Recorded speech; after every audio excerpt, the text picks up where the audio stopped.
Hello, my friends. Welcome back with Nessa. Today, I will be talking to you about something important. You interviewing your future buyer's agent. Oh, you just need someone to just open the key? It's not that easy. Being actually buyer's agent is one of the most that the information that you give to buyer is the most. You have to know the market, you have to know the buying process, the lending process, the title, closing, inspection, appraisal. Like there's a lot of education goes into being the buyer's agent. So, for example, you want to ask them, how long have you been working as a buyer's agent? Because in our industry, we do have people who prefer to work with buyers only or sellers. Number two, please ask them, what is your availability for showings and communication? Because if they tell you we're only available on Saturday, Sunday, and your work schedule is the way that you work weekends and nights, so you need someone available in the mornings, you do want to know that ahead of time. The reason I'm saying this because whoever you pick, you will be signing buyer's broker agreement. So ask them these questions ahead of time, because afterwards you sign buyer's broker agreement and then you're locked.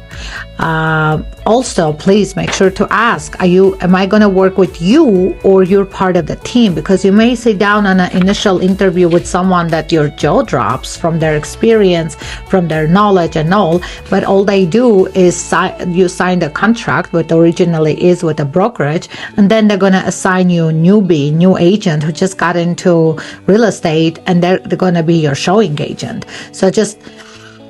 And that's important, because your showing agent is someone who's gonna be there, hold the space for you, when you walk into a property. Even if the agent, let's say, crosses you and walks in front of you, they can mess up the vibe, that initial look inside the home, having that connection or not having it.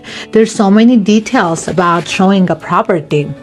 It depends on what price range I'm showing properties. Sometimes I might go before them like 10 minutes just to, turn on the fireplace, turn on the lights, open the backyard door and just welcome them into a property where they're coming, and they can have that momentum, because falling in love is falling in love, right? All right, so for example, what negotiation strategies do you use? Okay, what negotiation strategies do you use? How do you communicate? Do you only text or you call the agents? How long you've been working? Negotiation strategies are, for example, they're gonna sit down with you, give you the comps, understand if the property is listed correctly, and if it is listed correctly and you are willing to offer full price.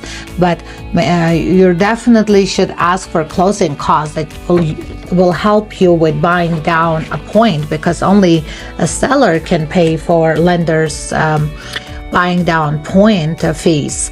And are you asking for seller to pay the home warranty? What the closing cost going to be? What if the seller has to stay inside the property a little longer? Are you going to do another additional lease back contract? Is that going to be just weekly free? How much? Oh gosh, it's a lot. Okay, I'll give you one more. Okay.